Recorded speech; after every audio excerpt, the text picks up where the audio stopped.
Shalom, this is your brother Malak, and this video is entitled Hebrew Israelite Kryptonite Part 4. Alright, so in this video, just like I do in Part 1, like I did in Part 1, 2, and 3, I'm giving out the commandments, I'm reciting the commandments. These commandments is right in the Bible. Pretty new to this stream that I'm using here, but I'm using it so that I can share the Bible, the scriptures with you. I'm using the Geneva Bible for the first time. I'm going to try it out. I'm just using it as a tool, but I suggest that you use the King James. I believe the 1611 version. That's common. So first and foremost, the greatest respect to Yahweh, greatest praise, and much praise to Yahweh Shai. And let's do it. Let's get into it. So just to clear it out, in Hebrew, Malak is basically, it means messenger. Yasharallah, it means Israelite. All right. When we say Yahweh Shai, what we're saying is, in Hebrew, we're saying who a lot of people mistakenly call or pronounce his name is Jesus, is the Messiah. All right, Yahweh in Hebrew, it's Lord God. All right, is our Father. So so we can do all the laws, all the commandments as we want, but if we deny Yahweh Shai, that's a problem. All right, that's very disrespectful to the Father, because the Father is the one who sent Yahweh Shai. All right. Just as like if you sent me a messenger, and I denied your messenger, or I did something wrong to your messenger, that's disrespecting you and denying you. So the same thing, and vice versa. I can believe in Yahweh Shai all I want. All right. I can go to church every Sunday. I can do the Holy Ghost dance, the Holy Ghost shuffle. All right. Even Satan believes in Yahweh Shai. So just believing and not putting that action to putting our words into action, then it means nothing. All right. If I have an opportunity to do what's right, then I need to do it. Now, if I'm on my deathbed and someone introduced that, look, you got to sacrifice. Someone sacrificed their life for you. For your wrong, for you breaking the law. Somebody sacrificed their life for you, and I died. All right, so I didn't have an opportunity to not commit adultery. All right, I didn't have an opportunity to do righteousness. Okay, so somebody's telling you, oh, Yahweh's laws are done away with. Those actions are done away with. You can live however you want, because the blood of Jesus just flows all over you. Don't believe it. It's wicked and they're satanic. All right.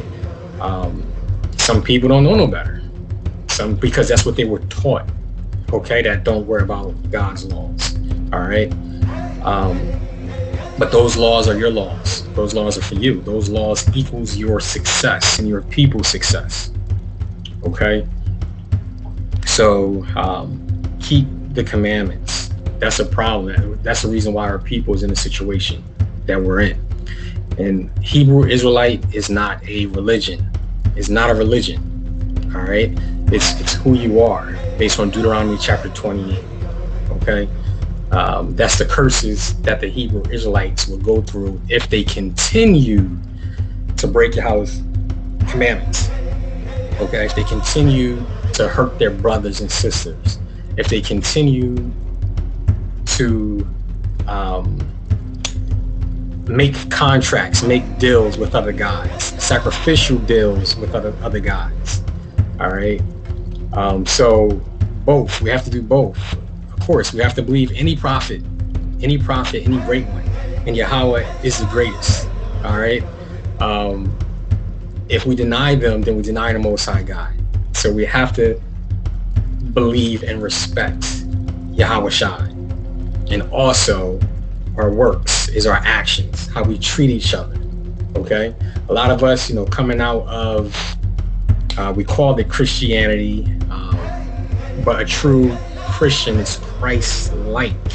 All right, but even deeper, we are Christ-like, but our ethnicity and nationality is Hebrew Israelite. Okay, Hebrew Israelite, the so-called Negroes, the so-called Puerto Ricans, so-called Cubans, so-called Mexicans, so-called Jamaicans, so-called Haitians, many of the Dominicans. A lot of us are living in European countries or so-called European countries. All right. Black is not a race. We are Hebrew Israelite, Puerto Rican. That's bywords that was given to us. The Mexicans. All right. We make up the 12 tribes. Those laws are for you. The people in the Bible, they are brown, different shades of brown. All right. And when I say the Savior, Yahweh Shai, who we mistakenly call Jesus, I'm not talking about a pale complexion, blue-eyed, blonde flowing hair man. No, that's not correct. We've been lied to. That's not who he is. Revelations chapter 1 explains what Yahweh Shai looks like. He's one of you. All right. And this video is for the Hebrew Israelites. Okay. This is how to restore your power as a people without selling your soul to Satan. All right. And leave any comments, and shalom to my subscribers, and everybody else who's watching. So many people, who's questioning, who are they? You are a Hebrew Israelite based on the Bible. The Bible is your history book. Okay, don't let no one tell you different. Don't let anyone tell you, oh, live how you want. You don't have to keep the commandments. That's the reason why we're in the situation that we're in now. So, all my brothers and sisters out there, continue. The ones who already are doing these laws, continue. Look what you started. Look what you sparked. The world. This is the end game right now. The messengers has been witnessing your actions of righteousness, and they're reporting it back to the Father. All right. Your success means that you are living. You are living. Your sons and daughters, they're not dying. Your homes are staying together. So continue to do these commandments at the best as you can. And for those who saying, oh, I'm not doing, I'm living free. No, the commandments are free. And the ones who are saying, oh yeah, I'm free, I just believe in Jesus. You're doing some type of commandments. When you're doing 55 in the 55 miles per hour lane, you're doing the American commandments, the American laws. All right. But you don't want to do your father's laws. That's very disrespectful to your father. All right. But now watching this video, for those who do reject our father's commandments, our father's laws, now you're going to be definitely held accountable for your actions from our Father, the Most High God, Yahweh. All right. But I hope that you repent meaning I hope that you change your ways and start following these commandments. These commandments is not only for you, it's for your people. When you do these commandments, you're blessing your people. All right. And you're not only blessing yourself. Okay. So this is what you have been already judged on. Okay. Judgment is, our Father's judgment is not just when you die, when you pass away. His judgment sometimes is instantly. After every single decision that you make, you're being judged. The outcome is going to happen from that decision that you make or that you made. All right, so let's get to it. I'm gonna try to flow through these commandments as quickly as possible. And like always, brothers, if you feel as though I'm in error, leave a comment. All right, or hit me up, shoot me an email.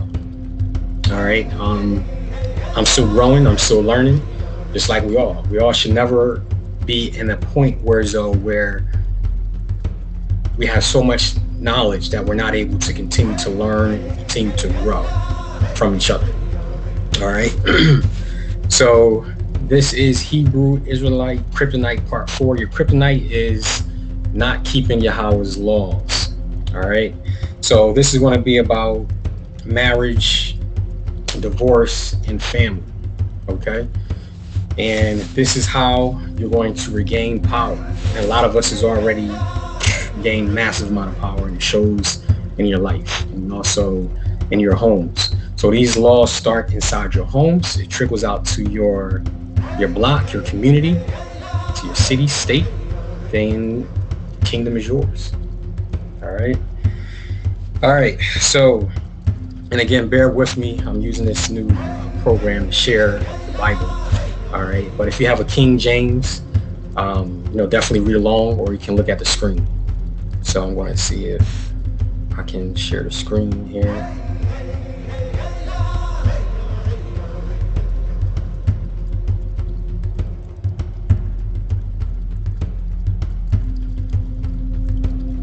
All right, there we go.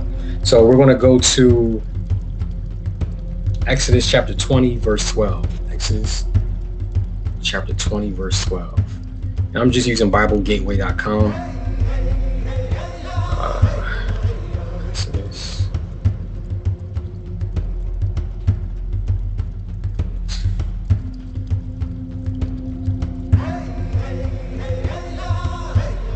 Exodus chapter 20.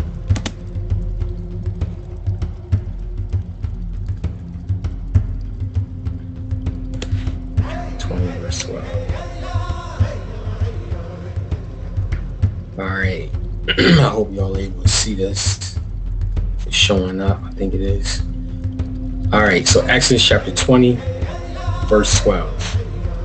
All right.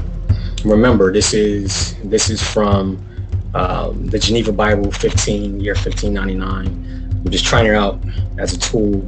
It's supposed to predate the King James, but stick with the King James. Like I said, I'm just trying this out. So Exodus chapter 20, verse 12. Honor thy father and thy mother, that thy days may be prolonged upon the earth, which Yahweh your power giveth thee. Okay. So your mother and your father, their job, or your job as a mother or father. Father just means chief, the chief of the house. Okay. And the mother is like the chief, is the helper of the house. Okay. So your job is to honor them, hold them up high. And guess who else we're supposed to honor? We have to honor Yahweh. So we have to honor our mother and father just as we honor Yahweh.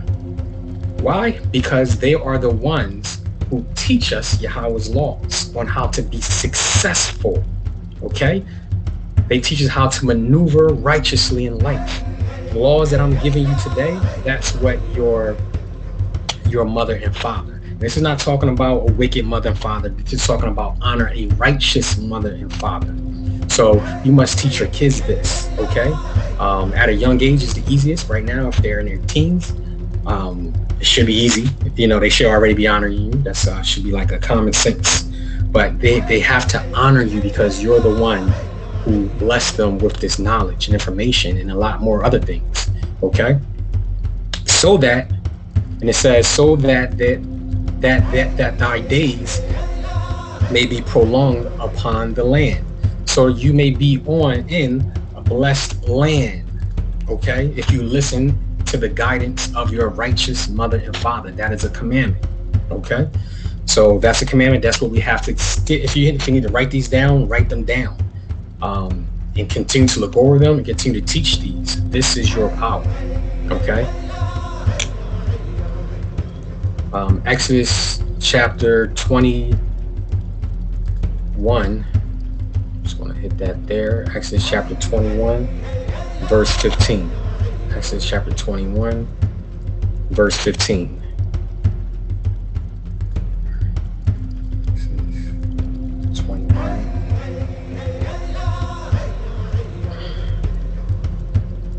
Okay, verse 15.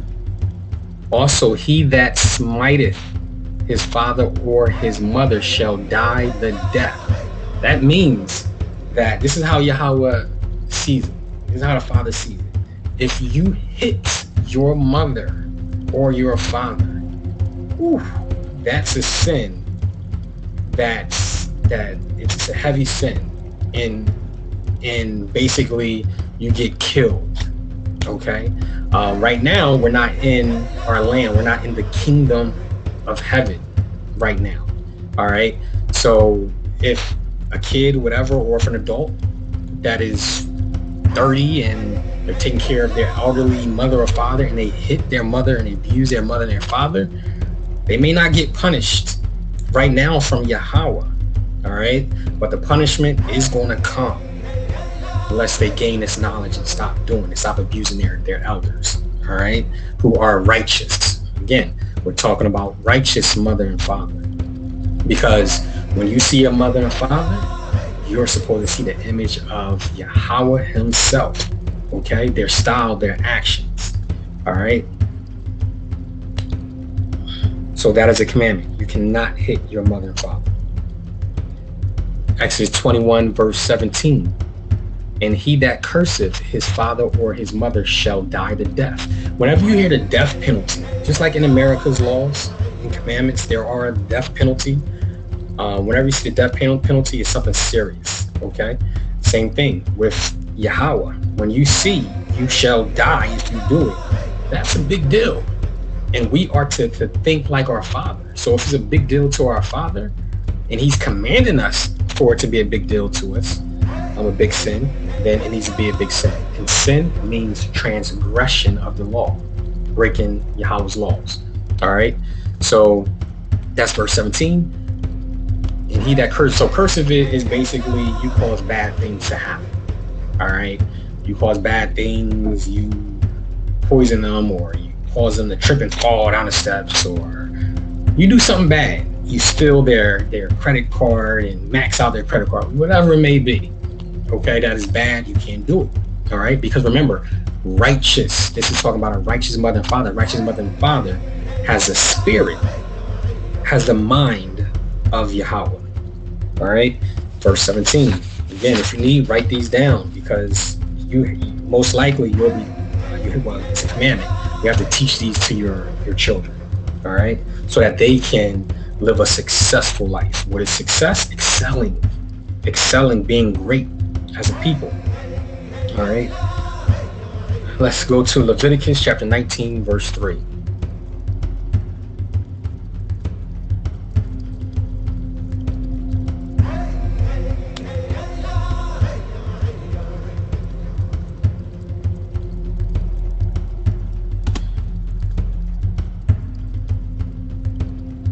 Leviticus chapter 19, verse 3. All right. Ye shall fear every man his mother and father, and shall keep my Sabbath, for I am Yahweh your power. All right. I'm just translating it from the Hebrew. Yahweh means self-existent. Okay, your power. So he's the highest power that we have. All right. So far, I read 4 commandments, and for someone to say, "Oh yeah, we don't gotta keep those commandments. I just got the blood of Christ all over me." What? Listen to what I'm saying. I'm telling you what Christ is telling you, is saying. All right. Christ said the same thing. He said, "He who takes away," what is it? I want to mess up his quote. If you teach somebody not to keep these laws, if you break just a little, a jot or a tittle, and teach other people, when you tell people, okay, on your webcast, all right, not to keep Yahweh's commandments, oof, you need to repent if you're doing that. All right. Now, some of these laws we can't keep. So for an example, if I have a car, an old car, and it can't go that fast, and the speed limit is 65, but my car only can do 55 or 50, and I'm in 65 miles per hour, I'm breaking that law. All right, I'm breaking that law. But just because I can't do that law, does that mean I can run a red light with my car and break all the other laws? No, I'm going to wind up killing somebody in my neighborhood. Same thing. No, some laws we can't keep because we're not able to. But all these laws is what love is. Loving Most High God, loving your people, loving yourself. All right. So, yeah, we have to fear our mother, our righteous mother and father. And it says, and shall keep my Sabbath. The reason why I'm saying that is basically because they are the ones who tell you to keep the Sabbath, or supposed to be the ones that's telling you to keep the Sabbath day. All right, holy. They're ones who tell you not to work on a Sabbath day. All right, and so fear means like, oh, my parents don't play. They can give me a bad day if they want to. They can punish me if they want to. So that's what I mean by fear. All right, fear your parents. It's like your higher up. Fear your higher up. The chain of command. Fear them. All right. All right, and that's a commandment. Let's go to the book of Genesis. Yep, the book of Genesis. Genesis chapter 1, verse 28. Genesis.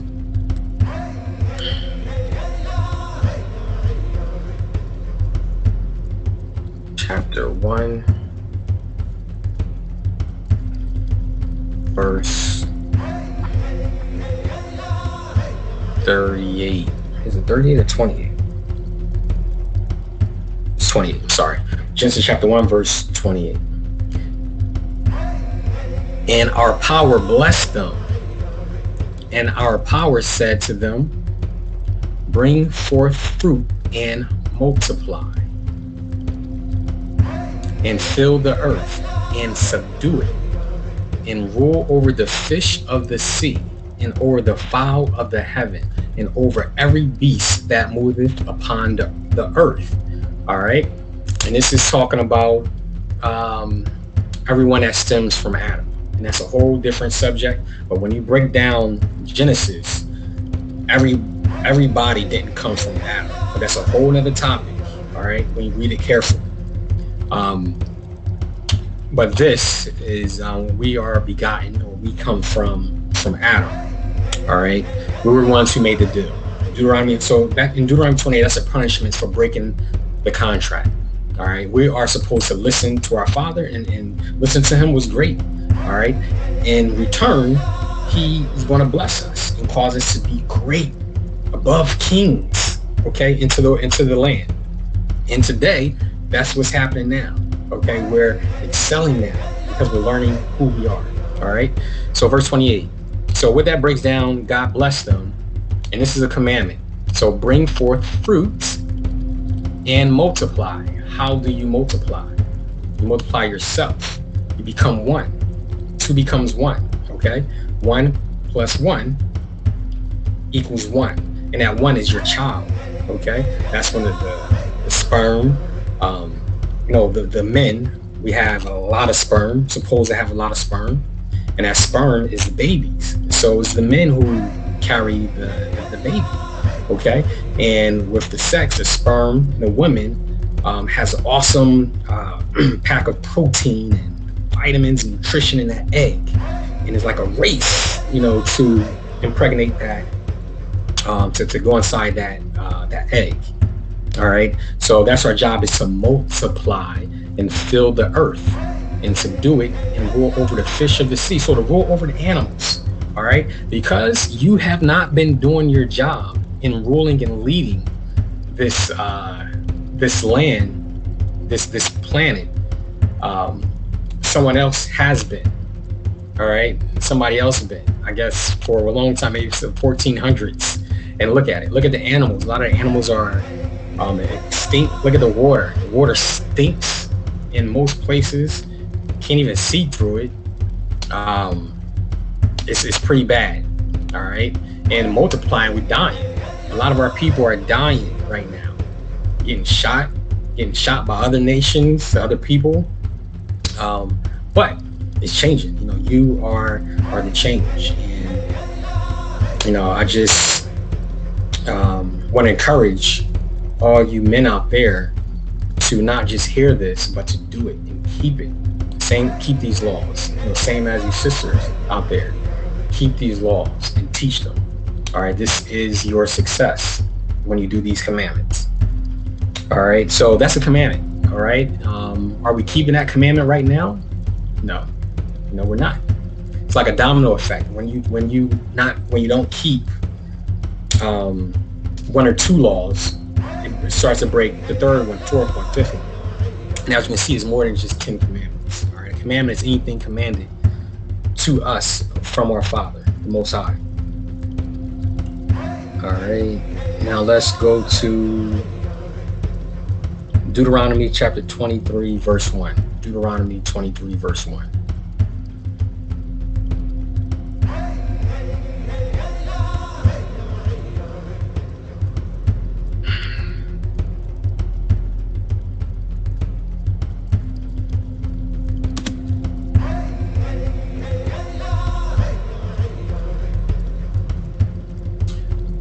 All right.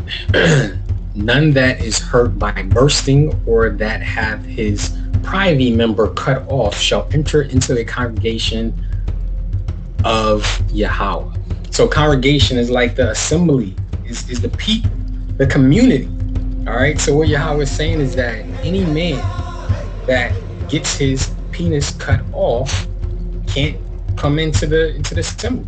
So you ask yourself, why? Why would a man want to get his penis cut off? So back then, it probably could have been the same exact reasons as today. So back then, in order for a man to work for a certain king that belonged to another nation, he would have to be trusted around the princess or the royal woman. So he would get his penis, removed or clipped or whatever the procedure is for him to stop having children. All right. A lot of times they actually got the penis cut off. All right. That's it's wicked and it's a sin. All right. Or his nuts clipped. Today, you have men getting their penis cut off because they feel as though they're not good at being a man. So they want to be a woman, so they get their penis cut off. Or you have some men who feel as though they like being like a woman. They can never be a woman, but they feel as though they like acting like a woman. All right. So that's some reason why they get it cut off, or confusion. Sadly, you have some men not guiding, or some Hebrew Israelite men, that's what we're talking about, with these laws that teach their young men to be whoever you want. Be whoever your stepmother wants you to be. If you're young, you're 6 or 7, however old you are, 12, 13, and you feel like a girl, you can be a little girl. That's what's happening today. According to the Bible and according to our Father, it is wicked and is a sin. If other nations want to do that, that's them. But these are for you. These are your laws. And this is what's going to cause great success, okay? And the reason why Yahweh doesn't want your penis cut off is because he gave you a penis. And the reason why he gave you a penis is to impregnate your wife and to multiply yourself, to make other royal, or greater than even the word royalty, people, to build your Hebrew Israelite kingdom, all right? And when I say Hebrew Israelite, don't let that be a stumbling block to you. It's just that black is not a race. Puerto Rican is not a race that was given to us. All right. We are really Hebrew Israelite. All right. So that's that.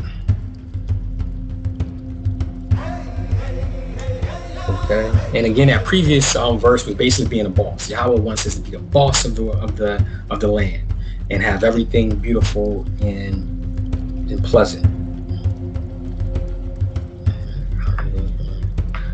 All right, let's go to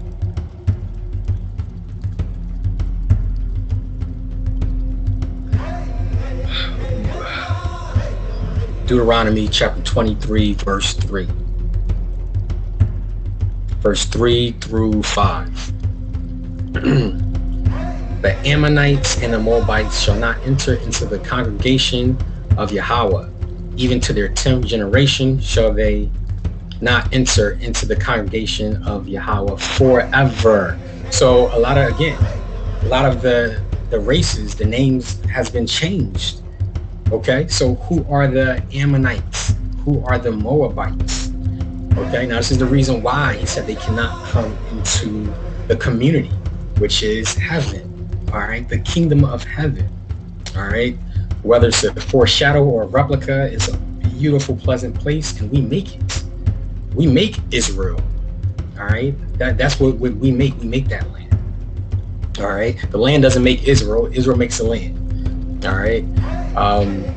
So just like the house doesn't make the person makes the house. All right. And this is the reason why, because they met you not with bread and water in the way when ye came out of Egypt, and because they hired against thee Balaam, the son of Beor, of Pethor in Aram Naharaim, to curse thee. And forgive me if I pronounce that off. So the reason why is because when we came out of Egypt, remember, in Exodus, we was coming out of a government of slavery or of hard work, of servitude. We became free, and once we became free, these people didn't help us. So that's how Yahweh is. Yahweh is like, since you didn't want to help them, they're not going to help you. You can't come into this awesome, beautiful land. All right. So remember, yes, we make the land.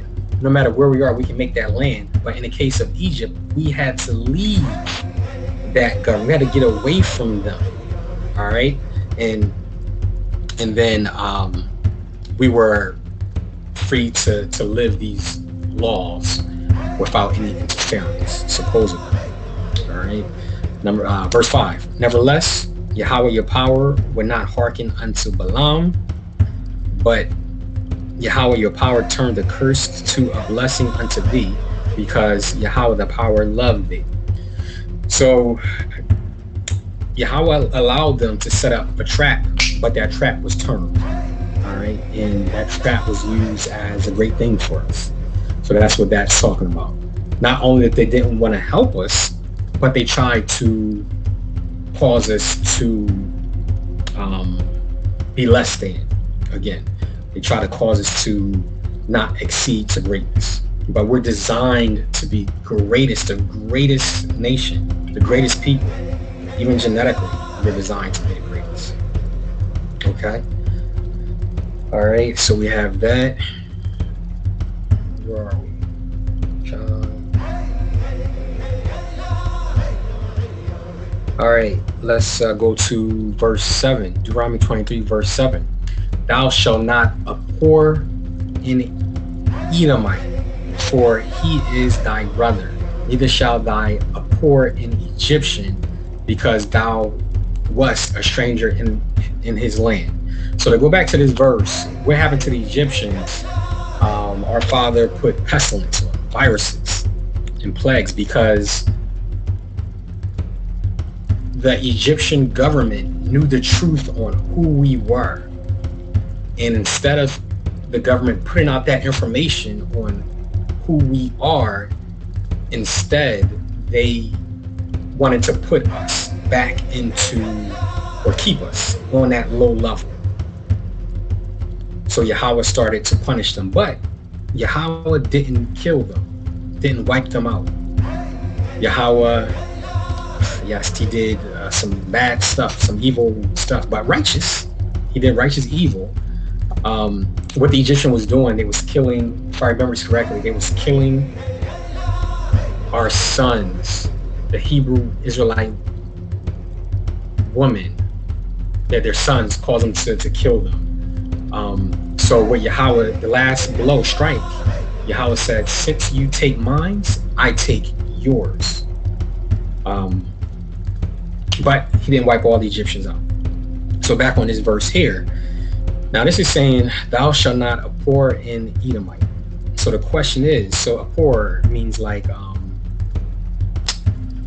kind of, I believe, if I'm not wrong, hate. You cannot hate the Edomite, because this is the reason why he's saying it's because he's your brother. All right, he is your brother. Okay, neither thou abhor an Egyptian. So who is the Egyptian? Now remember, lot of the names were changed. All right. And same thing, a lot of the names of the land has changed. So sometimes when you think is one people may not be that people. Because thou wast a stranger in his land. All right. All right. So now the Edomite. Now this is the thing. Who is the Edomite? So we believe, or biblically, that the Edomite is from Esau. All right. So Isaac and Rebekah had Jacob and Esau. So dig deep into this on who the Edomite is. Now, where a lot of people are saying, a lot of our brothers, what they're saying is that this commandment we don't have to follow because God hates Esau, or hates the Edomite. They're saying that in the scriptures, the Edomites did us wrong. All right, and Yahweh doesn't like them as far as in the scripture, as far as my understanding.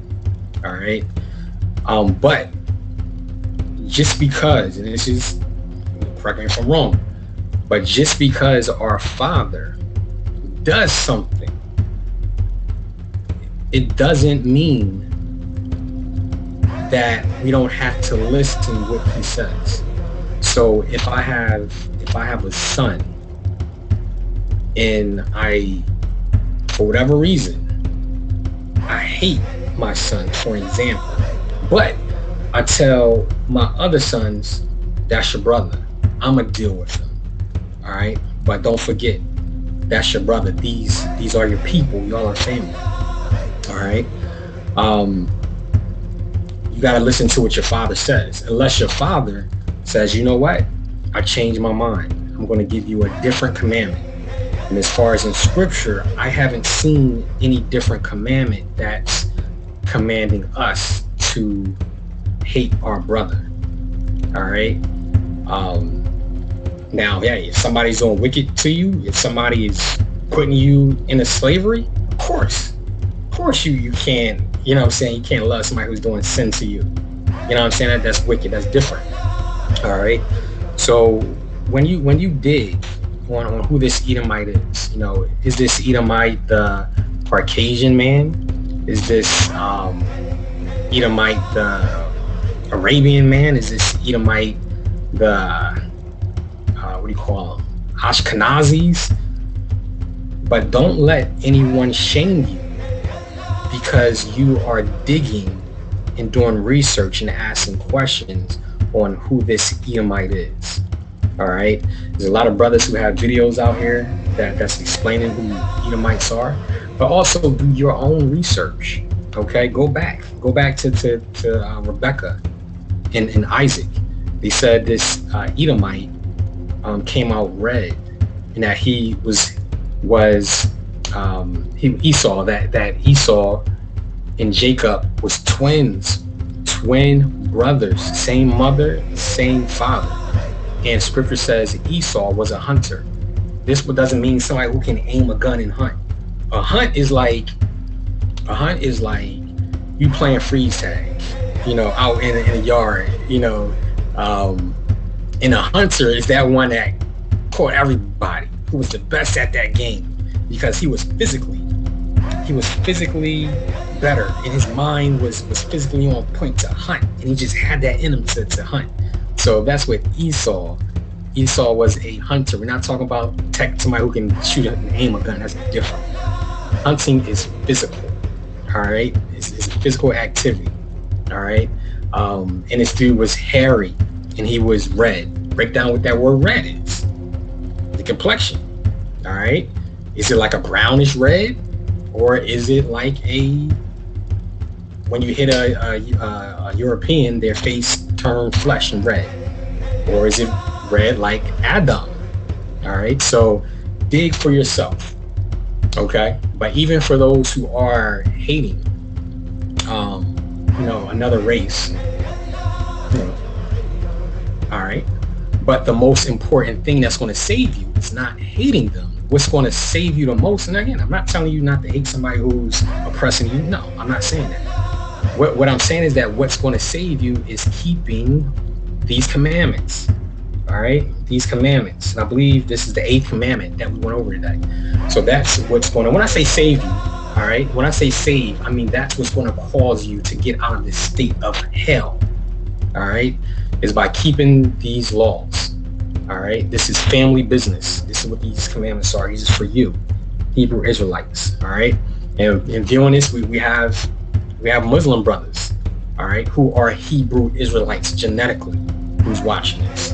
You know what I'm saying? Much, welcome over to the channel. All right, but genetically you are Hebrew Israelites.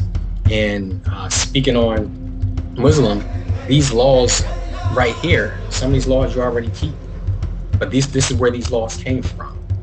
All right, Yahweh, your power, the Most High God. All right. So that's that there. So it says that we cannot abhor the Edomite, we cannot abhor the Egyptian. All right, and Edomite is because they're your brother. Not only your brother, is your twin brother. Now, can all Edomites hunt? Probably not. All right, I have traits that some of my sons don't have. All right, and it's some traits that they do have. So don't just go on, okay, Edomite is because the person has brown skin or has no melanin, all right, or has a hairy arm, hairy chest, or hairy face, all right. The way it says when we read that with Esau, it seems like he had some type of genetic problem. I mean, he had hair like those people got hair on their face and stuff like that. That's what it seems like when I read, like he has some type of disorder. So his sons may not have that same thing, all right, or they may have it. But the only way to tell who's your enemy is the ones who's keeping you from doing these commandments, or the ones who's teaching you not to do these commandments. That's who your enemy is. All right, that's how you can tell. Don't always go by skin color. Go by actions. Go by their spirit. Go by their spirit. All right, this is your power. These laws and these commandments. All right, I'm trying to move on a little bit quicker. Let's go to Deuteronomy chapter 23, verse 17. There shall be no whore of the daughters of Israel. Neither shall there be a whore keeper of the sons of Israel. All right. So that word whore basically is prostitute. All right. So back then they had temple prostitutes. Sex is like when a man and a woman orgasm, gives energy is being shot. All right, that's why in magic they call some stuff sex magic and things like that. All right, so in the past these women were using sex to get something out of it. All right, something powerful. Neither shall neither shall there be a whore keeper of the sons of Israel. So the daughters of Israel, basically what that breaks down to, if you're a Hebrew Israelite woman or young lady, fathers, you have to protect your daughters. Mothers, protect your daughters from sex. All right. So basically, a Hebrew Israelite is not to have sex with any man that is not her husband. Okay. What is marriage? The way God sees marriage is not just about a paper, going to the state building and getting the paper signed off. The way Yahweh looked at marriage, the ceremony, is when a man went inside of a woman. All right, that was the wife. You became a husband and wife. Okay, you're putting yourself, your penis, inside of her. So now there's a mixing of DNA, fluids, and not only that, it's a mixing of energy, emotions. Okay, and also what happens is that he takes something. He takes her virginity. The guy takes her virginity. He breaks her hymen. Okay, that's a one-time thing. All right. Once you're not a virgin, and a woman can't go back. It's been taken. So that's a commandment. So it's a sin. It's wicked. Remember, sin is breaking the law. So it's wicked for a woman to have sex with a man that is not her husband. Okay? And vice versa. If a man is allowing a woman to do that by having sex with her, all right, treating her like a whore, having sex with her, he is in sin and will be judged. Right now, what we're seeing right now in 2020 is the time of judgment. All right, it's the time of judgment. So it's a sin to have sex with any man that is not your husband. To sleep around is a sin. And why is that?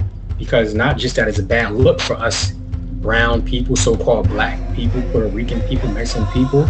Not only is it a bad look, it causes broken homes, it causes disease, STDs, it causes mental issues, emotional issues. Okay, women and men are too different. All right, we do have some women who are so screwed up emotionally that they are like some of these men, but it causes damage to our people, thus damage to our communities, to our blocks, to our streets, to our homes. But this starts inside the home, mothers and fathers.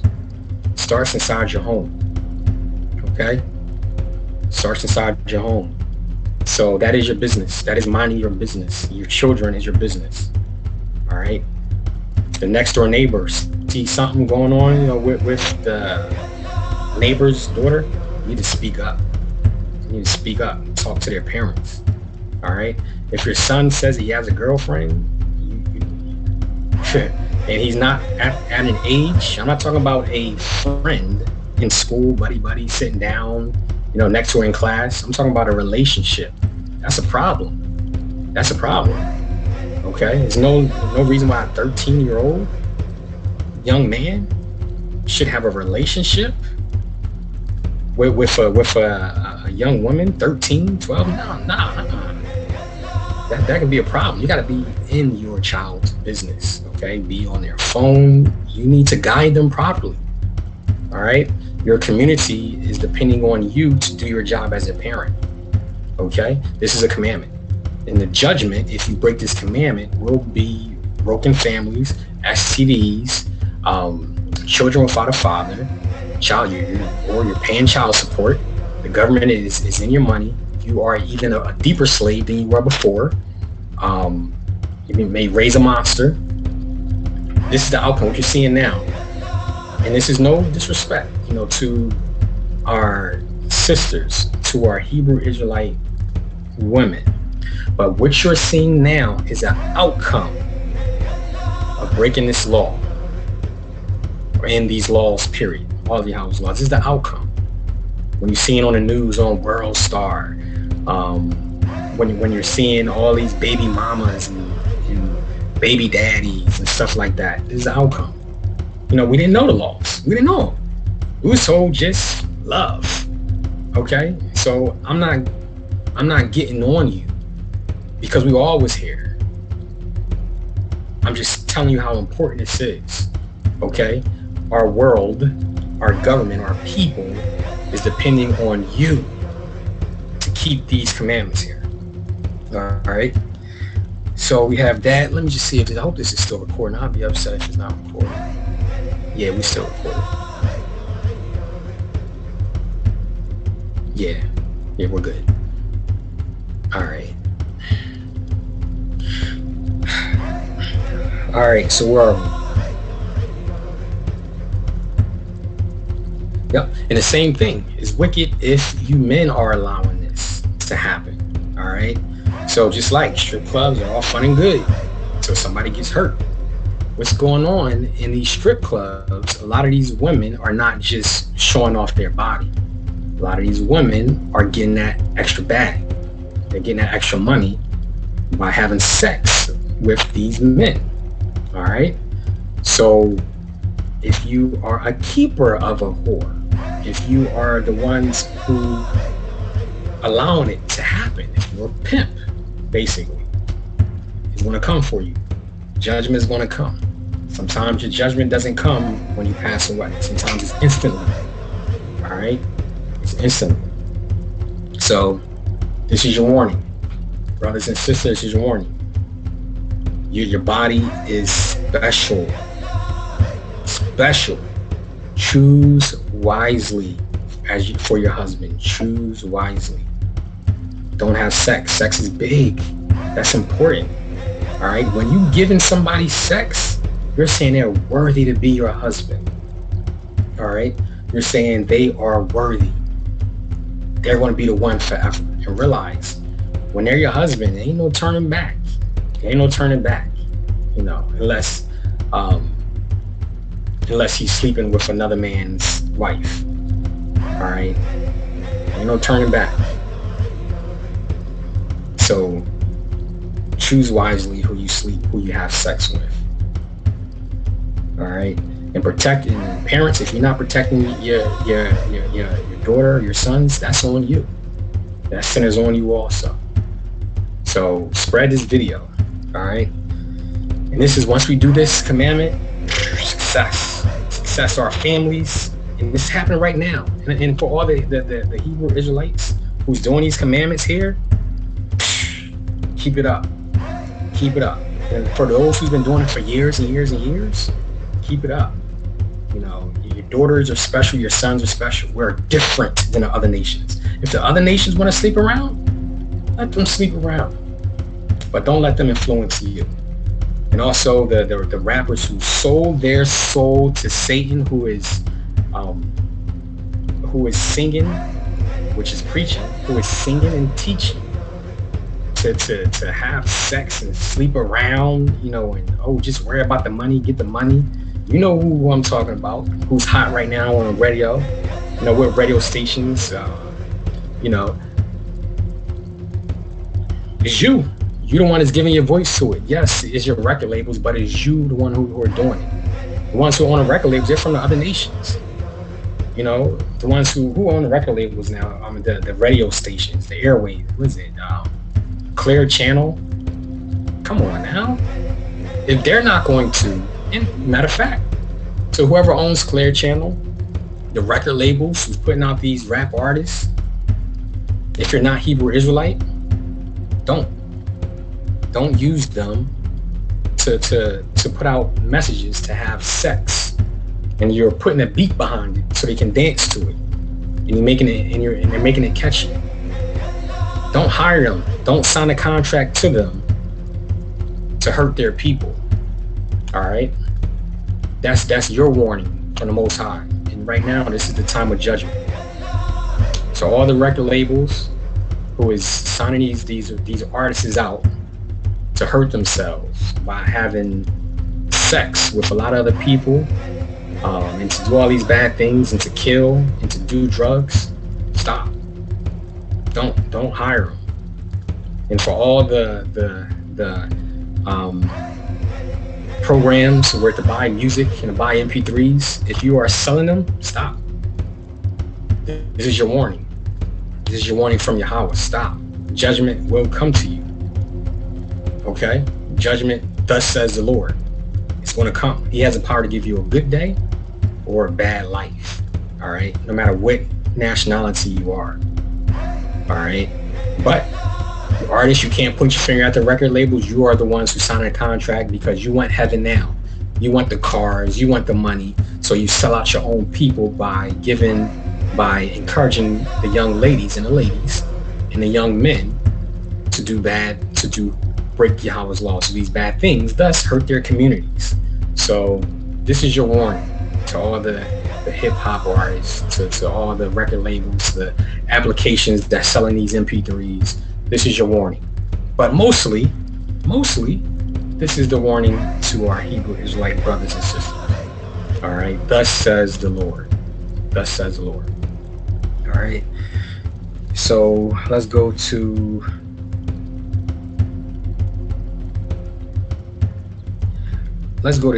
Deuteronomy chapter 24. Deuteronomy chapter 24, verse 1 through 4.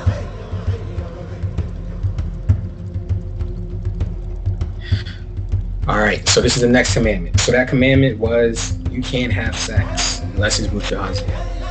Okay? That's law. All right. And you learn these commandments so that you know what you're being judged on. You've been being judged since you were born. So if somebody tell you only judgment comes when you die, you get judged. That's not true. All right. So now you have some power. You have some power so you can choose wisely. All right. Verse 1.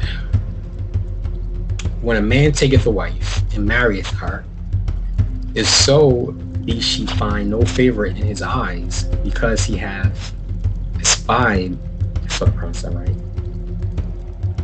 espied some filthiness in her, then let him write her a bill of divorcement, and put it in her hand, and send her out of his house. All right, so I believe what that is that if he takes a wife, when it says take it a wife, it's just a translation into English. When he gets married, when he has sex with that woman that's her wife, and he finds no favor in his eyes because it's filthiness in her, that filthiness is basically sin. All right, and most likely it's sexual sin. All right, most likely she did something bad, like committed adultery, slept with another man, and she's married. And then let him write her a bill of divorcement, and put it in her hand, and send her out of his house. So his house is his kingdom, his little kingdom, his house. Inside his house, he's doing the rules of Yahweh. He's living life, God, whatever, just happy. Family is just doing great. But if he sees sin, he's sending her out of that blessed house. All right, but he's giving her proof so that she can show the other men, I am a married woman, but I am separated. I am separated. Because remember, marriage is sex. All right. So you can't just become unmarried.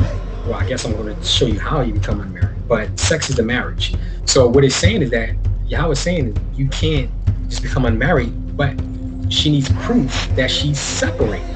And that's what that bill is proof that she is separated away from her husband, because her husband sent her out. And when she, in verse 2, and when she is departed out of the house and gone her way and married with another man. Whoa. So she has sex with another man. All right. So now she has a husband, another husband. All right. Or she has a new husband because she had sex with another man. All right. But whoa, wait a minute. You're not supposed to have sex with multiple men. All right. But yes, what this is, we call that when a married man when a married woman who already has a husband has sex with a man, that's considered adultery.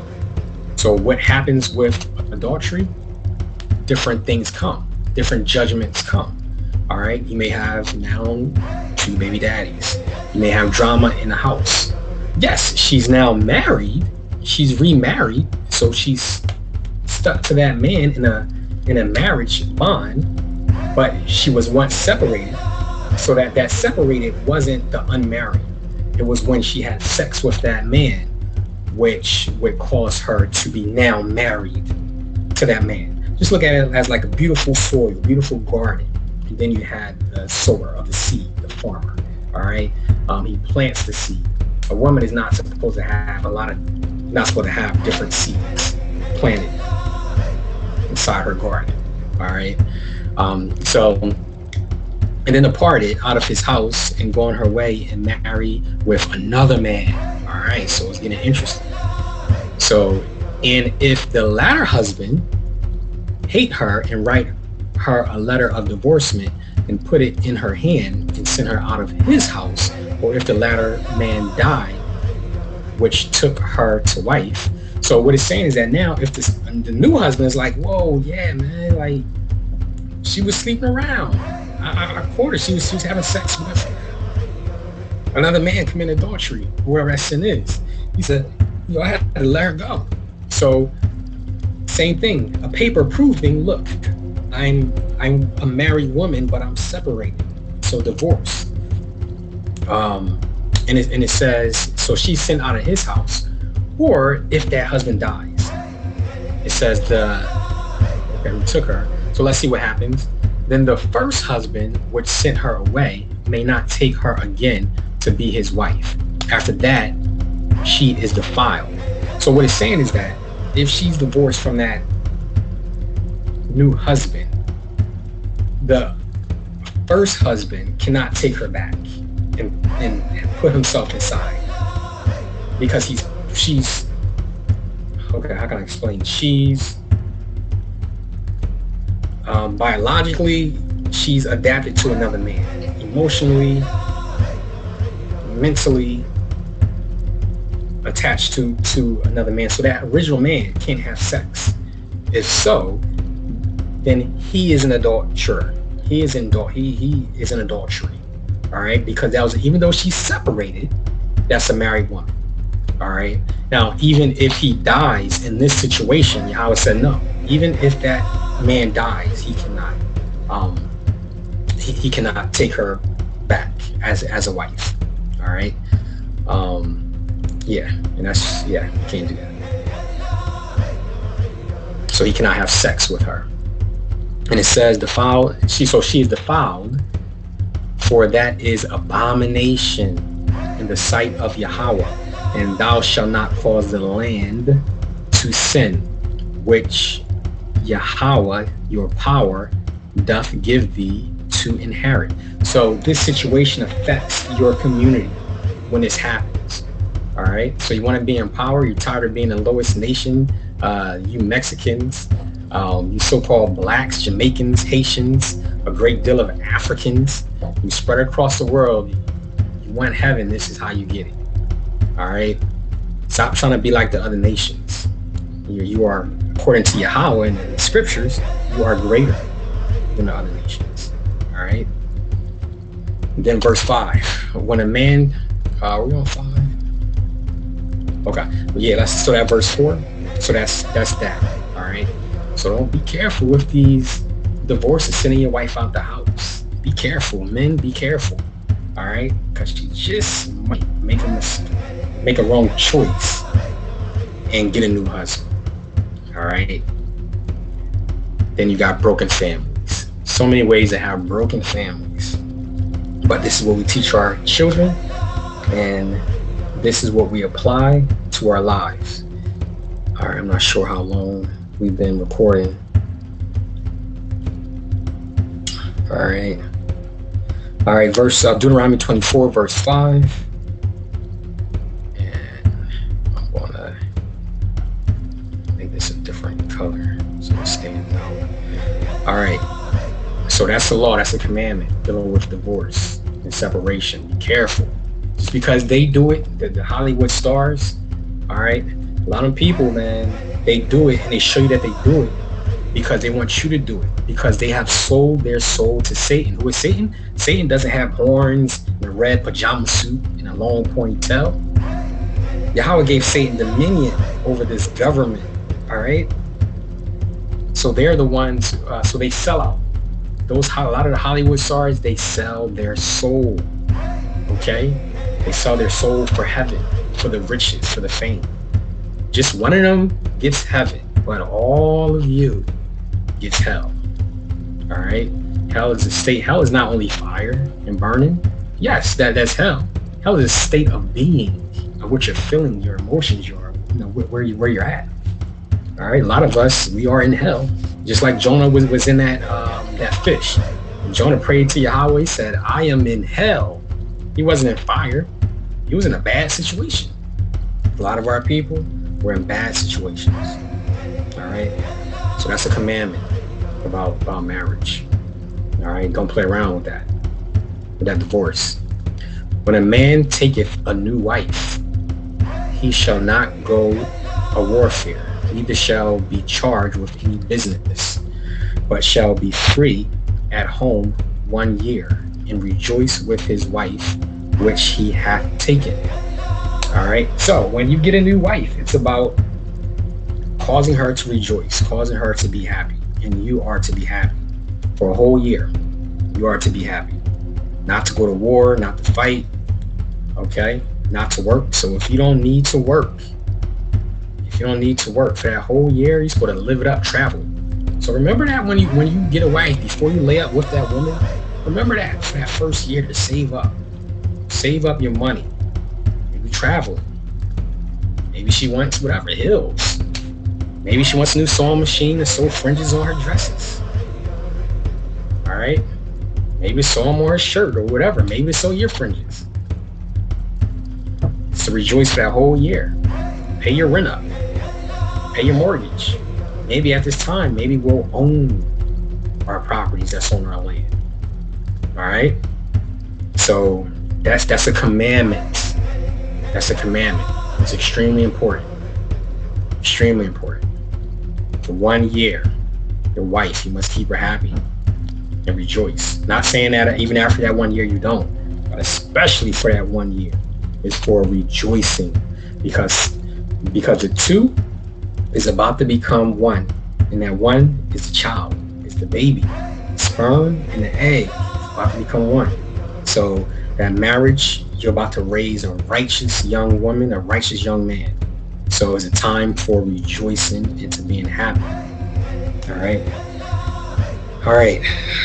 So that's a commandment for 1 year. Now, just because you can't do this law, does that mean all other laws is done away with? No, it doesn't. All right. Oh, some people say, oh, because Christ died for my sins, so I don't have to do any of the laws because I have a sacrifice to Yahweh for all my sins. No. The reason why Yahweh Shai was the human sacrifice, and we're going to get into the laws of sacrifice so we can understand what a sacrifice is. All right, we're going to get to that later, but yeah, we have to keep these commandments the best as we can. Christ, the sacrifice wasn't give. You don't give a sacrifice just to continue to do bad. You give a sacrifice so that your bad can be forgiven, and so that now that you can do right. All right, that's a life, man. When you sacrifice, that's a life that's taking a precious life. Don't take advantage of that, because you will pay. You think, go ahead. A person can think that all they got to do is believe in Christ all they want, and they won't be saved. They can think that all they want. They misreading the scriptures. They're not understanding what Paul is actually saying when somebody says that they can live however they want as long as they believe in Christ. Repent from that. Come out of that. Repent means to change. That's real selfish of you.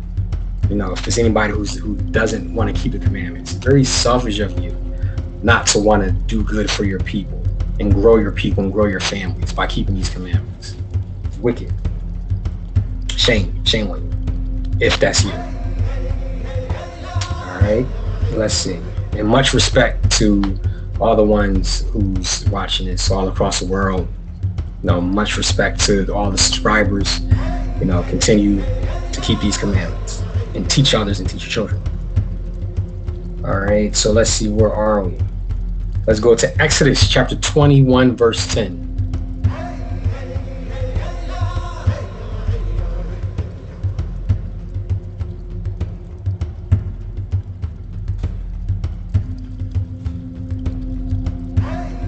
Right, Exodus 21, verse 10. If he take him another wife, he shall not diminish her food, her raiment, and recompense of her virginity. King James says different. It's translated differently here. But what it's saying is that if you take another wife or wife, according to the scriptures, he shall not diminish her food. So her food shall not diminish. And with this scripture, you read this verse by verse. It's talking about a business owner who has a worker who is contracted to him. If he takes another wife, that her food, her clothes cannot diminish. Okay, it cannot. You can't change up on her, diminish her clothes. So if you cannot supply food, clothes, or get her pregnant, shouldn't be marrying. You cannot do this. You shouldn't be marrying. That is what it is. That's the commandment. That's the three things that you have to, because this ties into the law that we read about in Genesis, to multiply.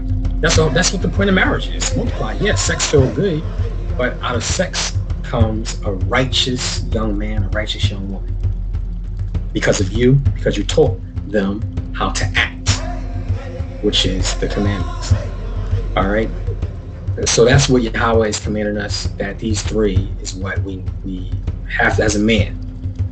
All right. So when a young man comes to you, fathers, and say, "Can I marry your daughter?" You have to check their financial background. Are they able to supply? Are they able to grow food in their backyard?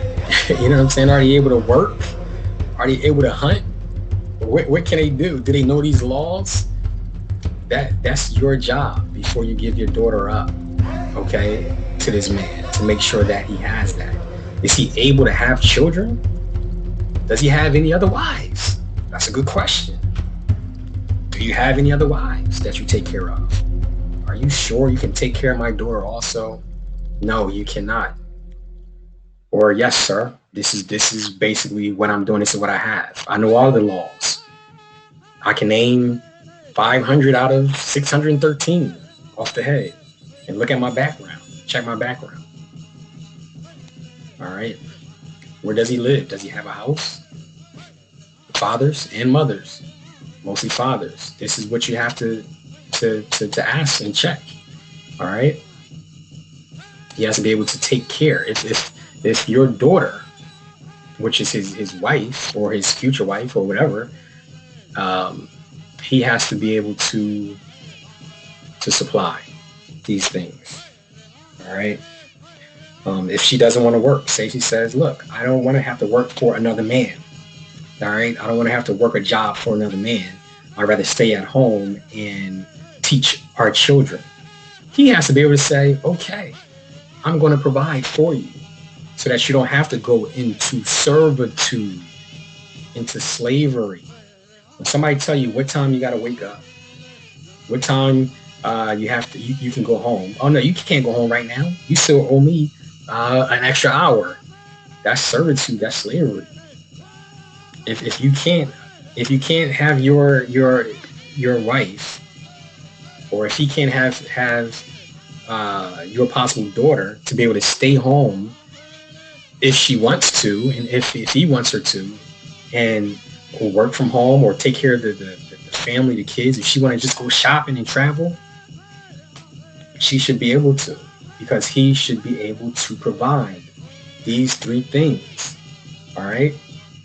Now, as a husband, if he doesn't care about his wife going into servitude, he wants her to be controlled by another man, that's on him. If he feels as though she has to work, she has to go into servitude, maybe he shouldn't. Maybe he shouldn't take on that wife. Maybe he shouldn't take on that wife. All right. You want another man telling your wife when she can go home to see her baby or to take care of her baby? Or do you want somebody else to take care, to babysit your baby? To bring home some colds? To bring home colds or viruses inside your house? Nah. You know what I'm saying? Well, even not. Some people want to go in servitude. Some women's like, yo, I want to be controlled by another man. I want to work. Ask if I can fly out the country. Oh no, you can't take your 2 weeks right now. You only been working for 1 month. Or no, the other worker, they're taking off that week, so you can't travel right now. So yeah. This is what a man must have. This is a commandment. Otherwise, he shall not diminish her food, her raiment, and he must basically take care of her physically. Have sex and have some babies. All right. We're getting there. Like I said, if you need to pause, just save this video and share it. Share it to your family and friends. This video, it blesses not only them, it blesses us, it blesses me as a people. When you all do good, I do good. When I do good, y'all do good. We all affect each other.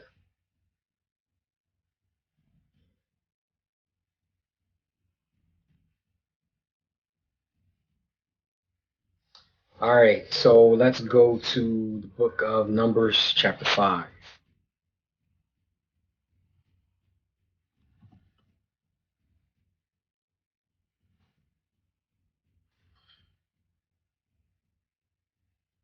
Numbers chapter 5, let's read verse 12 through 31.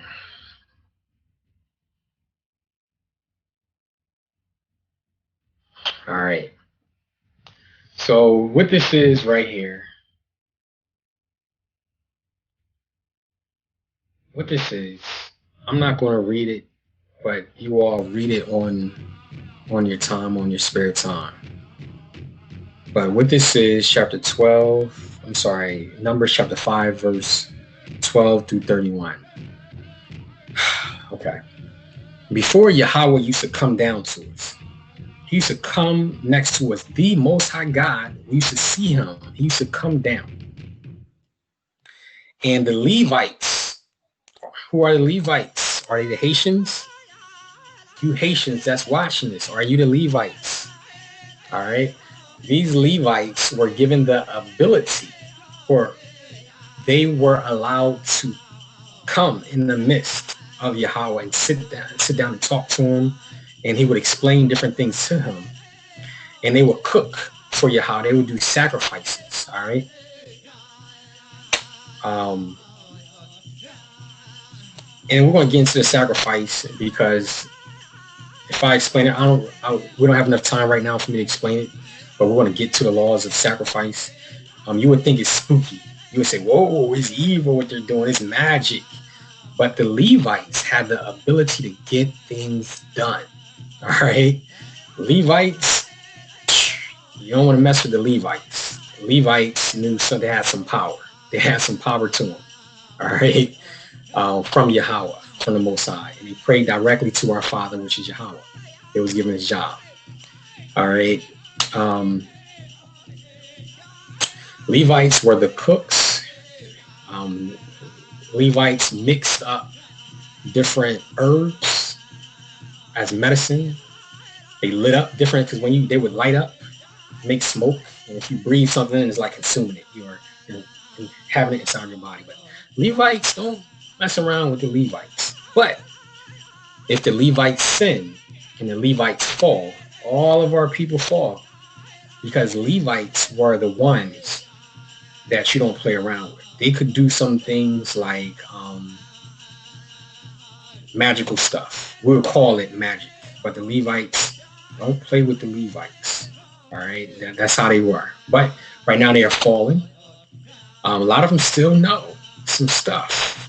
All right, can still cook up some stuff because of their forefathers taught them how to do it. It's kind of like having a screwdriver. You can use a screwdriver for good to fix something, or you can use a screwdriver to stab somebody. It's a screwdriver, it's not good or evil. It depends on how you use it. But whoever these Levites, whether they're Haitians, wherever they are, I'm pretty sure they still know some stuff. All right, that can some powerful stuff. But let's get to the point of this because I'm not going to read it. If a woman is, if a husband believes that his wife is having sex with another man, which is adultery, if his spirit moves him, he's like, this is what happened, but I don't have a witness. Because to prove somebody guilty, you have to have a witness. But he doesn't have that witness. So if he just feeling his spirit, he's having dreams and he knows that this is what's going on, he is to take his wife. And this right here, we can't do it because the temple was destroyed. All right, they destroyed it. The Romans, all right, they destroyed it. Satan destroyed it. The Yahweh's temple. Yahweh allowed Satan to do this because we disobeyed him and we went to slavery. But we were to take the woman and sit them, give them to the Levites to sit them in front of Yahweh. The Levites would mix something, this drink, right? And she would say a prayer. She would say, Aman, Aman. And she would drink this drink, right? And if she did commit adultery and was lying, it will do something to her stomach and cause her not to ever be able to have babies again, not to ever be able to have children. All right. Now, if she was telling the truth, nothing would happen to her. Um, everything is all good. Everything is all good. They'll get down to the bottom of it is, why is your spirit like that, sir? Or my brother? Why is your spirit like that? That she's having adultery. What's going on with who? Who is this man? Let's talk to this man. Maybe something's going on in his life. That's interfering with your spirit. Now, if she was found committing adultery, then let me see, curse word in his hand. They're charged. I just want to make sure I'm not teaching this incorrectly. Neither has turned to uncleanness. Thy husband, bitter water. But if, let me turn, if I lay beside her and increase a woman with cursing, woman anything to be a curse, detestable for the art among people, and cause thy thigh to rot. Okay. So if the curse word may go into the bowels, or the belly, and swell and rot, a woman shall answer Aman, Aman. The reason why the woman says Aman, that she's agreeing, like, yo, I did wrong. This is my punishment. All right, curse of the book.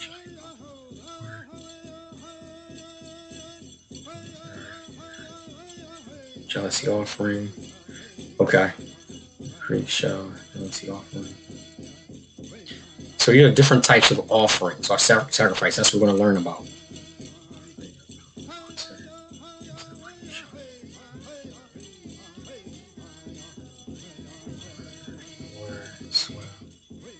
Curse among her people, defiled and unclean shall be free.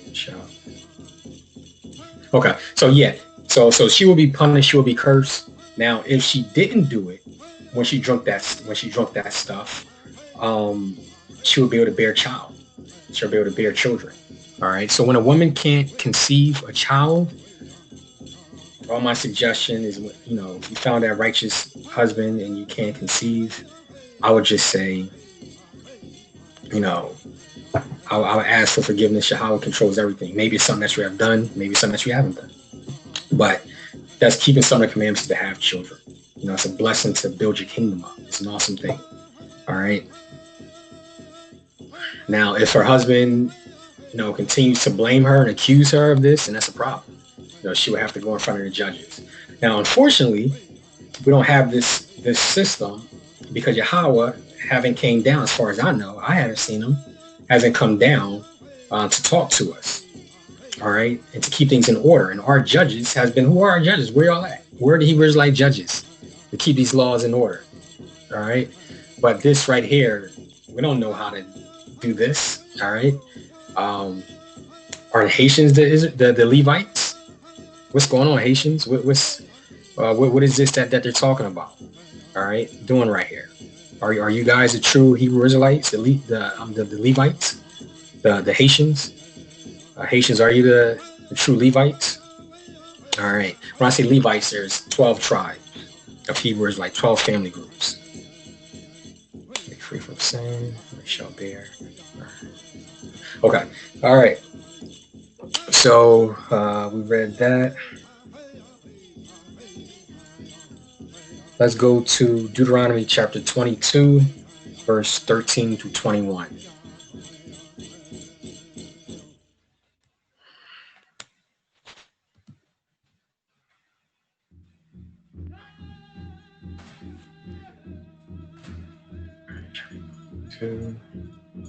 Verse 13 through 21.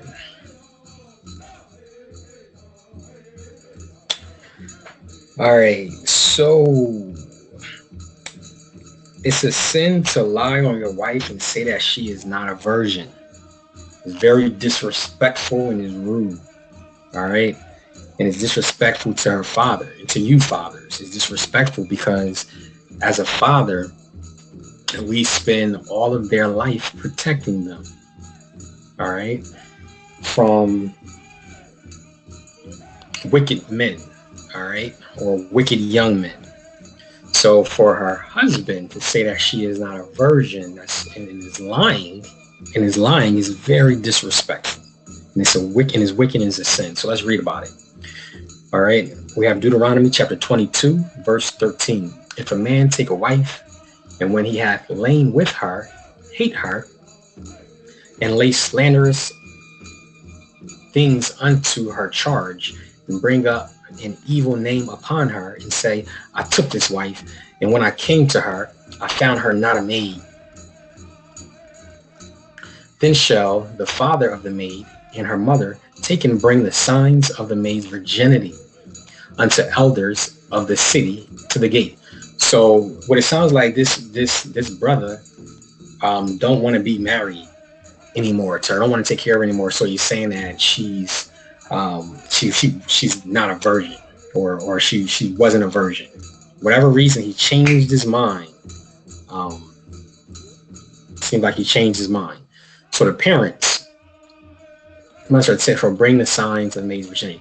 So what we used to do back then, as a receipt, the mother and father, the whole marriage ceremony, the ceremony was a sex. All right. So your righteous daughter, you would go to the house or whatever, maybe celebration, and your daughter, okay, who was an adult woman, grown woman, you gave her to her newly husband. They would go upstairs, and it was a cloth, okay, and they would have sex. Her hymen would break, and the sheets is the proof. So with that cloth, you would give to the father, and that cloth is like, it wasn't like an ill thing. It was like yes, I did a good job, and the mother would be like, yes, you know what I'm saying? Kwam Yasharala. It would be like, yes, praise Israel. All right. So that's what that is, a token, her receipt. All right. If that receipt, if you don't have a receipt, she didn't bleed, then he's like, what's going on? You know what I'm saying? What's going on? She ain't bleed. Her hymen didn't break. Somebody already broken it. You know what I'm saying? And maybe it is situations where, as though, some men are maybe 1 inch or 2 inches and it doesn't break the hymen. I don't know. I wouldn't know. But that's what this is saying. But that's not a common situation. Normally, a woman's first time, her hymen breaks. All right. And if a father is saying, yes, you can wife my daughter, you are worthy, and she's a virgin. If you say that your daughter is a virgin, and you tell somebody, her husband, that yes, she's a virgin, she hasn't been with any man, that better be correct, or you're going to have problems. And if she's lying, you're going to have problems. Thus says the Lord. All right, because you're affecting somebody else if you lie. All right, and say that you're a virgin, or say that your daughter is a virgin. All right. That's very important. All right. Our daughters must be virgins. Okay. This is the outcome, what you're seeing right now in 2020 of our people that you've seen in the 90s. All right. All the way down, And the problem is what you see on TV, you rappers and actors, and also singers, R&B singers. Yes. Did you know that you sold your soul when you was putting out that music? Did you know it? Or did you sign a contract ignorantly to get riches on the backs of your brothers, on the backs of your sisters, of your daughters? Repent. Put out a statement saying that you were wrong by putting those albums out. Put out a statement and tell them this is how you repent. You artists out there, R&B artists, rap artists, the guy rappers, female rappers. Even if you're not rapping no more, you was hot back in the 90s. Put out a statement that you was wrong. and let the world, let your people know that you now follow Yahweh, the Most High God, your Father. Regain your power back. Or is it that you still in the contract, blood in, blood out? You can't leave. If you put out that statement, you will die. They'll kill you. Is that what it is? Illuminati. But we were the illuminated ones, and now we're back. The so-called blacks, Latinos, indigenous. All right. So where was I? Came to her. I found her not a maid. Then shall the father of the maid and her mother take and bring the signs of the maid's virginity unto the elders. So you will go to the old men, like, look, nah, I'm gonna protect my daughter, even though she has a husband now. Her husband's saying some stuff. I'm going to protect her. So take the elders of the gate, and the maid's father shall say unto the elders, I gave my daughter unto this man to wife, and he hateth her. And lo, he layeth slanderous things unto her charge, saying, I found not thy daughter a maid. Lo, these are the tokens of my daughter's virginity, and they shall spread the vesture before the elders of the city. So that's proof. That's like insurance. Brother, don't play with me. You know what I'm saying? This is insurance right here that she was a virgin. All right, because remember, this is a big thing to us. Sex is a big thing to the Hebrew Israelite community, to the children of Most High God's community. All right, it's supposed to be a big thing to us, but right now it's coming back. Then the elders of the city shall take the man and chastise him. So chastise him, whip his, excuse my strong language, whip his ass. All right, verse 19. And shall condemn him in 100 shekels of silver, and give them unto the father of the maid, because he hath brought up an evil name upon the maid of Israel. So you don't talk that way to a so-called black, Latino, indigenous. You don't talk that way to a Hebrew Israelite, or to talk about a Hebrew Israelite, like to lie on a Hebrew Israelite woman. All right, she is precious and special. All right, and she's a boss of all the other women of the other nations, and she shall be his wife, and he may not put her away all his life. He must take care of her and love her. All right, all his life, and he has to pay. This was back then, shekels of silver. So I don't know what that equates to now, or because different things change. We would have to bless her family with a great sum for lying on this Hebrew Israelite woman, or a young lady who's an adult, who is an adult. Adult meaning able to handle a husband. All right, handle means help, take care, be on that level of righteousness. All right. He can't put her away, and also too the father. Come on now, father, you didn't see this inside this man who you let your daughter marry, that he was a liar. All right, verse 20. But if this thing be true, that the maid be not found a virgin, then shall they bring forth the maid to the door of her father's house, and the men of her city shall stone her with stones to death. Wow. Because remember, if she has sex with another man, sex is marriage. So she has caused this man to commit adultery. So they both committed adultery. All right. City shall stone her. See, and she lied. It's because she lied. Remember, this is if she's guilty. If she lied and she really was not a virgin, she was having sex with another man before him. And it says she shall be killed, death penalty. All right. Right now, our system is not set up, but that's how Yahweh feels. And this still happens today, death penalty. All right. But it's done different. Yahweh can make things happen like that. Yahweh controls every single thing. Even Satan, Yahweh controls. The Most High God controls Satan. All right. So if she gets stoned to death, and most likely it wouldn't be, rocks hitting the person to death. It would be bullets, hard shells. All right. That's serious. So it says that for the maid, it says, then shall they bring forth the maid to the door of her father's house. Wow. You bring her in front of her father's house and kill her for lying, for being an adulterer. All right. That has to hurt to see your daughter get killed. That's law. Yahweh's law. Can we do that now? No.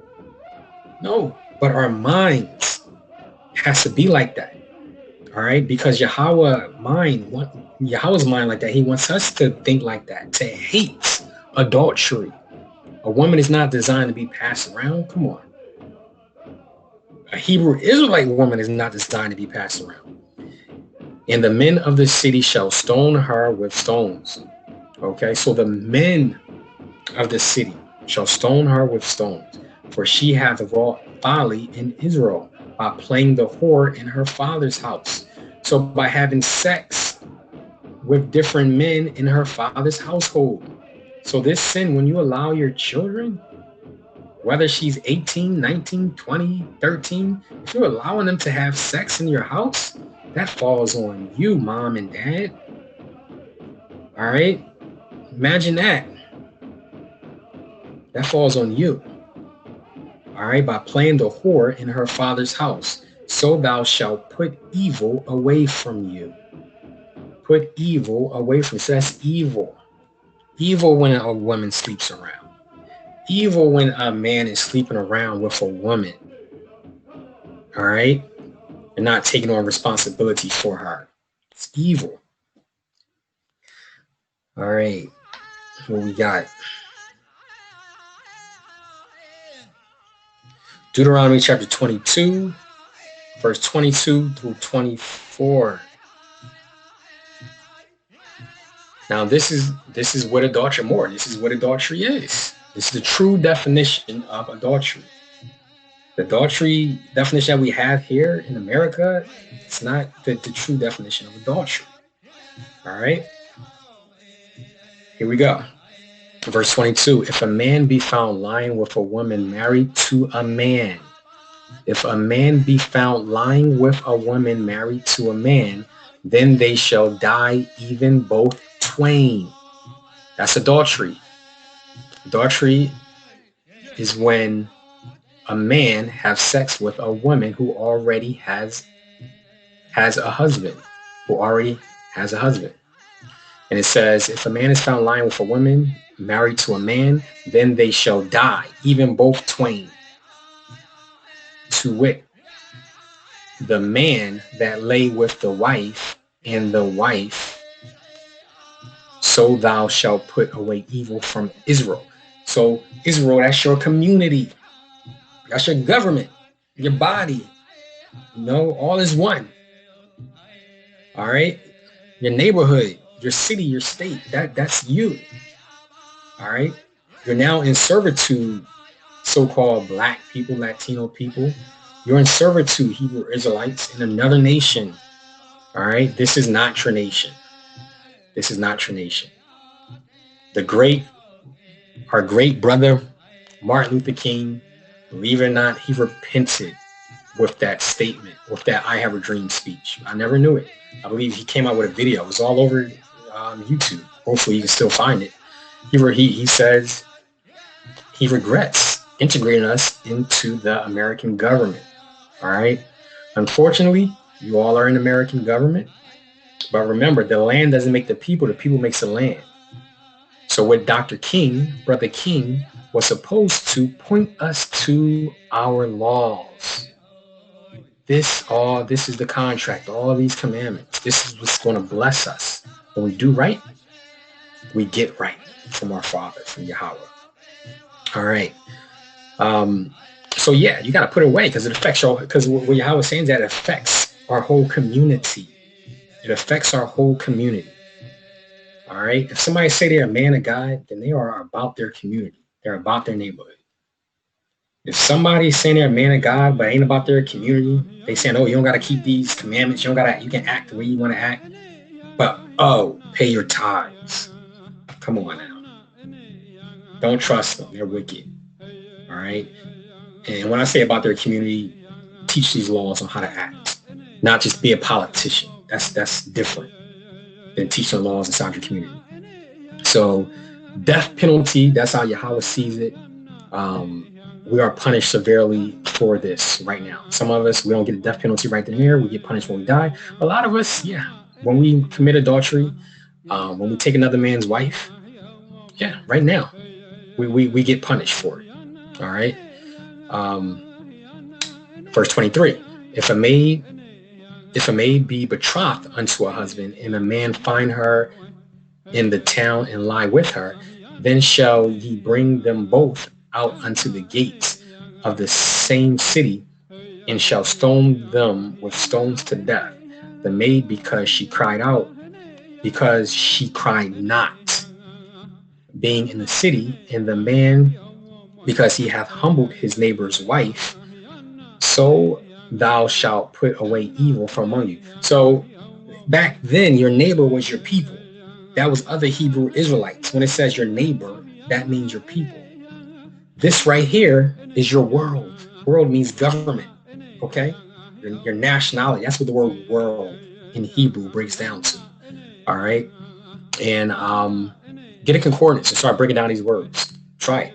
Look up look it up. Break down these words. Precept. All right? Sometimes your Strong's Concordance is not perfect. Sometimes you got a precept. You got to compare that word in another chapter and use it in a sentence to get the full understanding. Or you may have to go to another book meaning like the book of Numbers, the book of Deuteronomy. Look where you use that same word and make it in it's going to make sense itself when you read it. You're like, oh, that's what that meant. All right. So even if she was verbally said, look, we married, we're engaged, we're married, that's somebody's wife. You can't sleep, or that's somebody's engaged to be wife. Well, really, that's their wife. They haven't had sex yet, but she promised herself, or her father promised her to that man. You can't have sex with her. If you have sex with her, you will get killed. If she has sex with him, he will get killed. They both will get killed. All right, it's wicked. It ain't right. It ain't right to take somebody's wife. And for you rappers who's rapping about it, you Hebrews like rappers, Yahweh doesn't play. That says the Bible, he will kill you. All right. That's just a heads up. Now you know better. All right. Like I said, this is 2020. This is the season, the times of judgment. All right. I ain't saying somebody's going to kill you, for doing that. But thus says the Lord. You never know what might happen. Somebody might come, catch you slipping and kill you. Unfortunately, I hope that don't happen to any of our brothers, or sisters. I hope that we live right. Because when you do well, I do well. When I do well, you do well.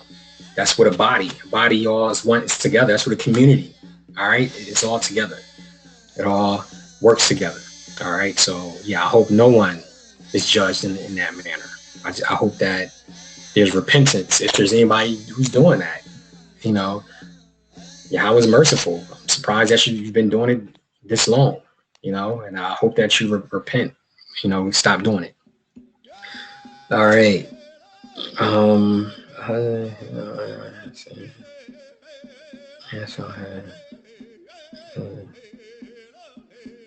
All right, let's go to Deuteronomy chapter 22, verse 28 through 29. If a man find a maid that is not betrothed, and take her and lie with her, and they be found, then the man that lay with her shall give unto the maid's father 50 shekels of silver, and she shall be his wife, because he hath humbled her. He cannot put her away all his life. All right. So what it says, and it says that a man find a maid and he takes her. It doesn't mean like take her, like snatch her. Remember, it's translated into English. So what it's saying is that if he has sex with her and somebody found out they're having sex, it's like, no. Now you have to marry her. And oh, you know what? That's your husband. He's going to take care of you. All right. That's what law is. That's what the commandments is. And also, he got to pay, because that's disrespectful to her father that you've been having sex with his daughter. All right.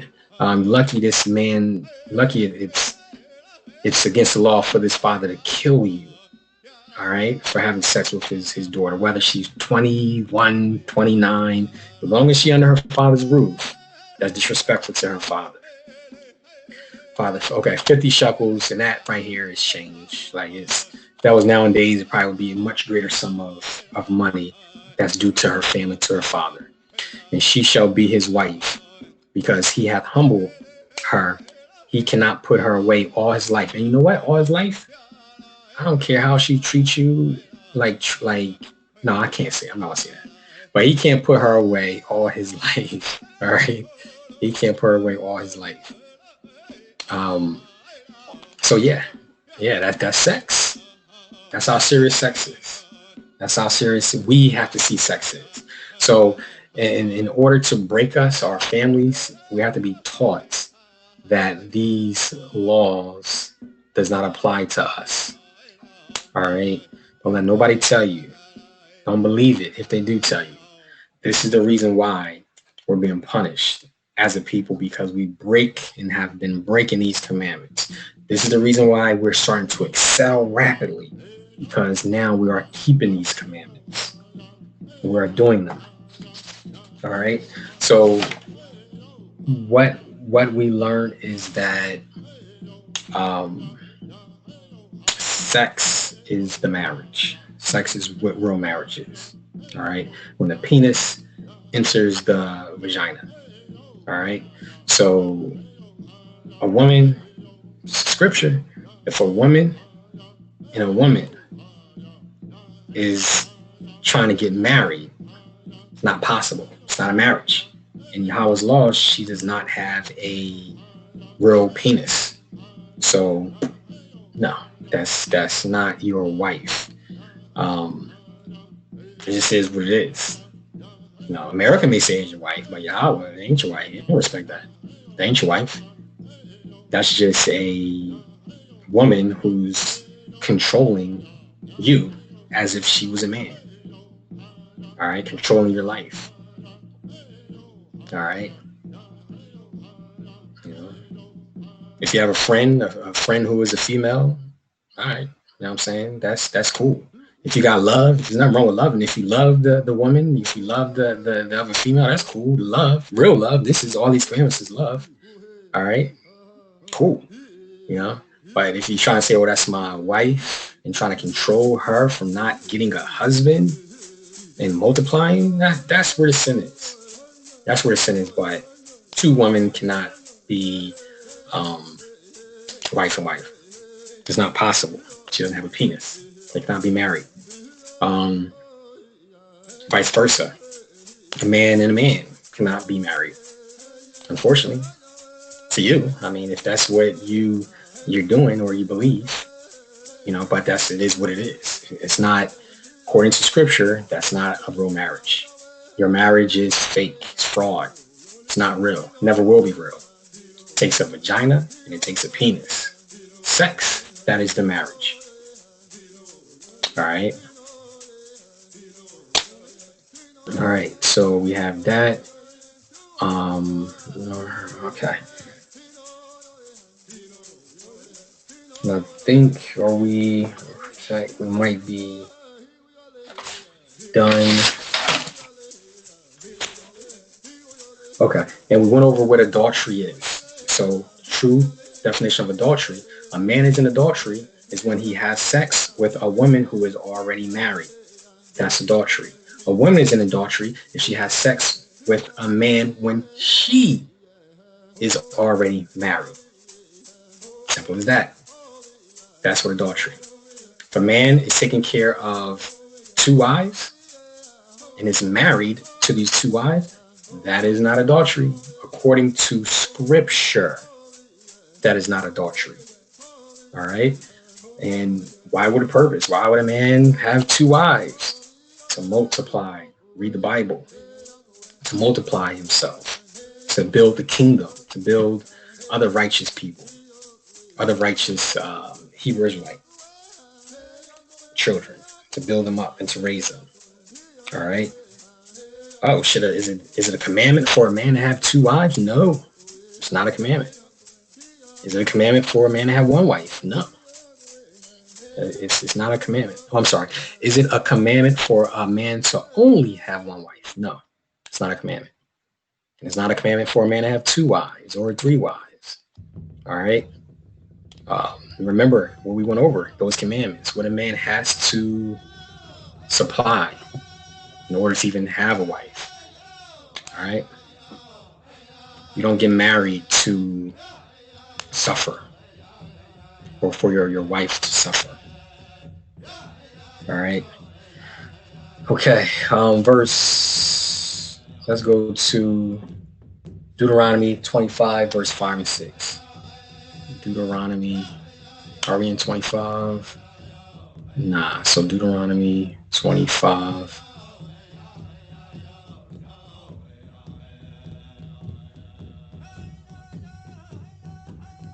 Just going to move it forward. Yeah, bear with me. I'm new to this app. Okay, here we go. 25. Deuteronomy chapter 25, verse 5 and 6. All right. Now this is another commandment. Here we go. If brethren dwell together and one of them die and have no son, the wife of the dead shall not marry without, that is, unto a stranger, but his kinsman shall go in unto her and take her to wife and do the kinsman office to her. And the firstborn which she beareth shall succeed in the name of his brother which is dead, that his name be not put out of Israel. So if you have two brothers,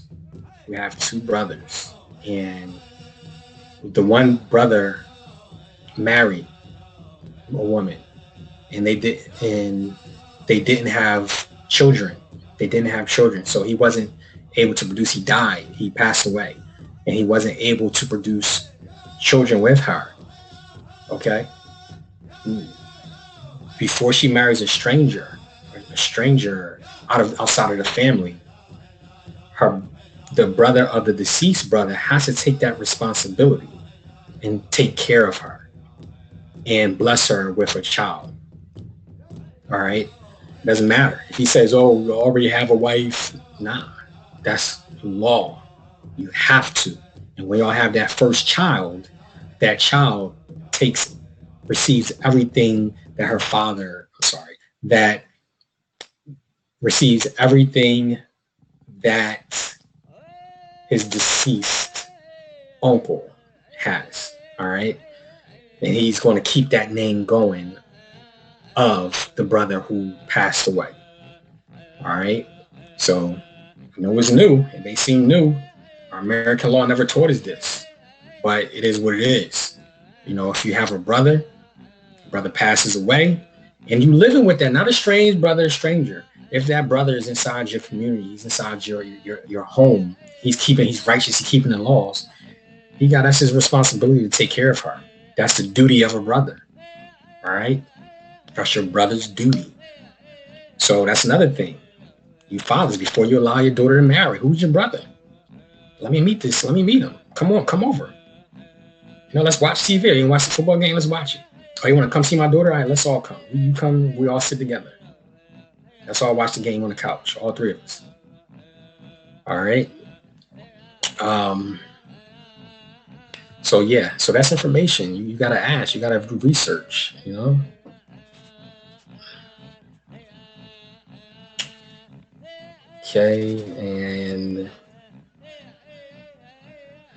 Okay, so Deuteronomy chapter 25, verse 7 and 10. Now, this is if the brother is like, "No, I ain't doing that. I see you to be unattractive, or I ain't trying to take care of you, or whatever it may be." This is what the punishment is. And if the man will not take his kinswoman, then let his kinswoman go up to the gate unto the elders. And the elders, man, that's the old men. That's how our old men supposed to be. But now you are the old men. If our old men don't wake up, elders, and say, "My kinsman refuseth to raise up unto his brother a name in Israel." Okay, you all are Israel.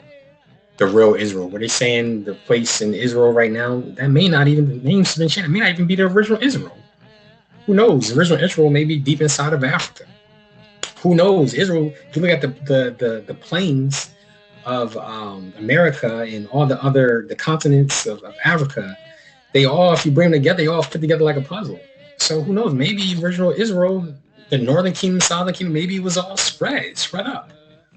But we are Israel. You are Israel. All right. You make the land. All right. He will. My kinsman refuses to raise up his brother and name Israel.